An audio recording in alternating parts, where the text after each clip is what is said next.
जब हनुमान जी से हारे शनिदेव जी। शनि के नाम से ही हर व्यक्ति डरने लगता है। शनि की दशा एक बार शुरू हो जाए तो 7.5 साल बाद ही पीछा छोड़ती है। लेकिन हनुमान भक्तों को शनि से डरने की तनिक भी ज़रूरत नहीं। शनि ने हनुमान को भी डराना चाहा, लेकिन मुंह की खानी पड़ी। आइए जानते हैं कैसे। महान पराक्रमी हनुमान अमर हैं। पवन पुत्र हनुमान रघुकुल के कुमारों के कहने से प्रतिदिन अपनी आत्मकथा का कोई भाग सुनाया करते थे।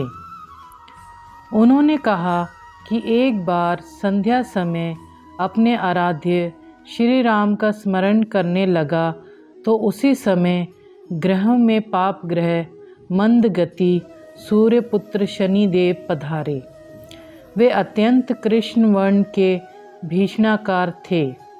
वे अपना सिर प्रातः झुकाया रखते हैं। जिस पर अपनी दृष्टि डालते हैं वे अवश्य नष्ट हो जाता है। शनिदेव हनुमान के बाहुबल और पराक्रम को नहीं जानते थे। हनुमान ने उन्हें लंका में दशग्रीव के बंधन से मुक्त किया था। वे हनुमान जी से विनयपूर्वक किंतु कर्कश स्वर में बोले, हनुमान जी, मैं आपको सावधान करने आया हूँ। त्रेता की बात दूसरी थी, अब कलयुग प्रारंभ हो गया है।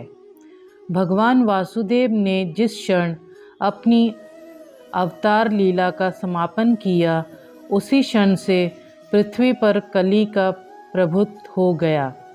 ये कलयुग है। इस युग में आपका शरीर दुर्बल और मेरा बहुत बलिष्ठ हो गया है। अब आप पर मेरी 7.5 की दशा प्रभावी हो गई है। मैं आपके शरीर पर आ रहा हूँ। शनिदेव को इस बात का तनिक भी ज्ञान नहीं था कि चरणाश्रितों पर काल का प्रभाव नहीं होता। करुणा निधान जिनके हृदय में एक क्षण को भी आ जाते हैं, काल की कला वहाँ सर्वथा निष्प्रभावी हो जाती है। प्रारब्ध के विधान वहाँ प्रभुत्वहीन हो जाते हैं। सर्वसमर्थ पर ब्रह्मा के सेवकों का नियंत्रण, संचालन, पोषण प्रभु ही करते हैं। उनके सेवकों की ओर दृष्टि उठाने का साहस कोई सुर असुर करे तो स्वयं अनिष्ट भाजन होता है। शनिदेव के अग्रह यमराज भी प्रभु के भक्त की ओर देखने का साहस नहीं कर पाते। हनुमान जी ने शनिदेव को समझाने का प्रयत्न किया, आप कहीं अन्यत्र जाए। ग्रह का प्रभाव पृथ्वी के मरणशील प्राणियों पर ही पड़ता है। मुझे अपने आराध्य का स्मरण करना है।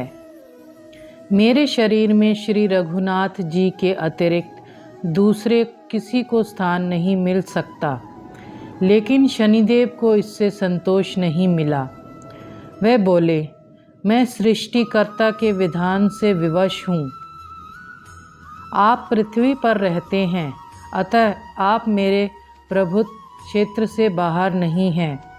पूरे 22.5 वर्ष व्यतीत होने पर 7.5 वर्ष के अंतर से 2.5 वर्ष के लिए मेरा प्रभाव प्राणी पर पड़ता है, किंतु ये गौण प्रभाव है।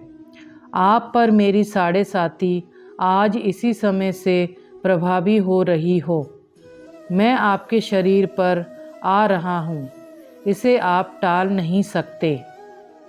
फिर हनुमान जी कहते हैं, जब आपको आना ही है तो आइए।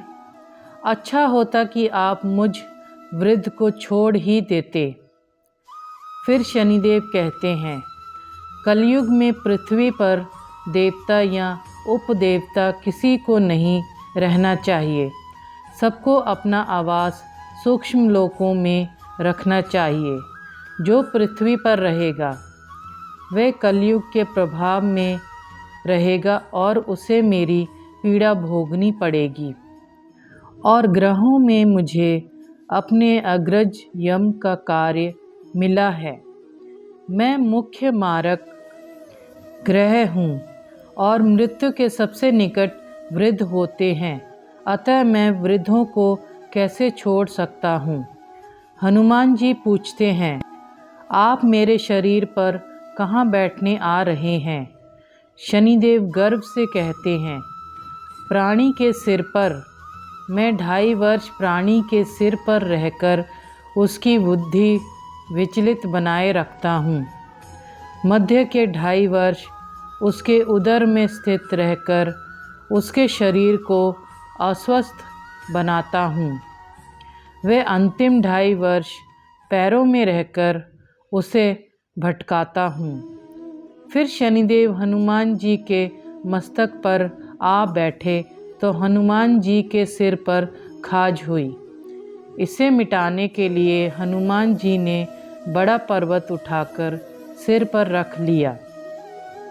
शनिदेव चिल्लाते हैं, ये क्या कर रहे हैं आप? फिर हनुमान जी कहते हैं, जैसे आप सृष्टिकर्ता के विधान से विवश हैं, वैसे मैं भी अपने स्वभाव से विवश हूँ। मेरे मस्तक पर खाज मिटाने की यही उपचार पद्धति है और आप अपना कार्य कर रहे और मैं अपना कार्य।